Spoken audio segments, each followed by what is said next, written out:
मेरी उपाध्यक्ष महोदय, माननीय मंत्री महोदय से विनती है, चौपाल में हेल्थ में बहुत कम स्टाफ है। आज की डेट में 25% चौपाल में स्टाफ रह गया है।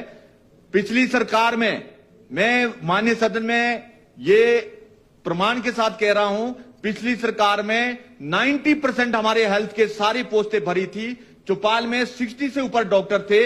आज बड़े दुख के साथ कहना पड़ रहा है, चौपाल में सिर्फ 20-22 डॉक्टर रहे हैं। जो बड़े हॉस्पिटल है, कुपुई जैसे बैकवर्ड में, वहां 5 डॉक्टर की वैकेंसी है, 1 डॉक्टर है, एक तो भी हाल ही में बदला।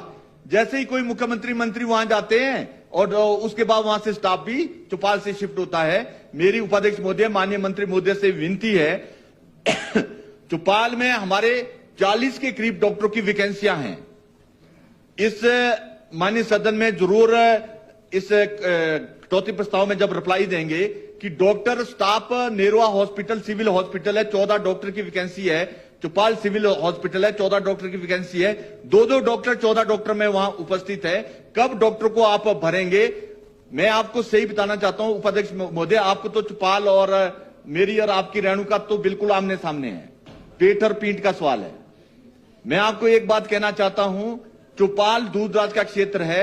जिसको जुकाम लगता है, जुकाम के लिए जब स्वास्थ्य की कोई सुविधा नहीं होती, वो बीमारी आगे बढ़ बढ़कर जुकाम के बाद बुखार, बुखार के बाद टाइफाइड में जाता है। वो बहुत सारे लोग, मैं दावे से कहता हूं कि बहुत सारे कुछ लोग हैंडीकैप भी बीमारियों की वजह से चौपाल में बने हैं। मेरी विनती है कि बड़ी मुश्किल से चौपाल में 12 से पहले सिर्फ 9 पोस्टें थी। आज हमारे चौपाल में कोई 80 पोस्ट के करीब करीब डॉक्टर की है। मेरी आपसे विनती है कि सारे पीएचसीयां, सारे हॉस्पिटल, सारे कम्युनिटी हेल्थ सेंटर खाली है और स्टाफ नर्स की मेरे 66 है सर, और 3 स्टाफ नर्सें हैं। अब तो मेरे को हाई कोर्ट जाने की नौबत आ गई है कि जहां 66 स्टाफ नर्स की पोस्टें हैं, वहां सिर्फ 3 स्टाफ नर्सें हैं 3 हॉस्पिटल में। अब स्थिति यह है कि मैं आने वाले समय में खुद हाई कोर्ट में जाकर इसमें कि इतनी दुर्दशा आपके कांग्रेस पार्टी ने चौपाल की क्यों की है, ये मैं अब हाई कोर्ट में ले जाकर सारी स्थिति कराऊंगा।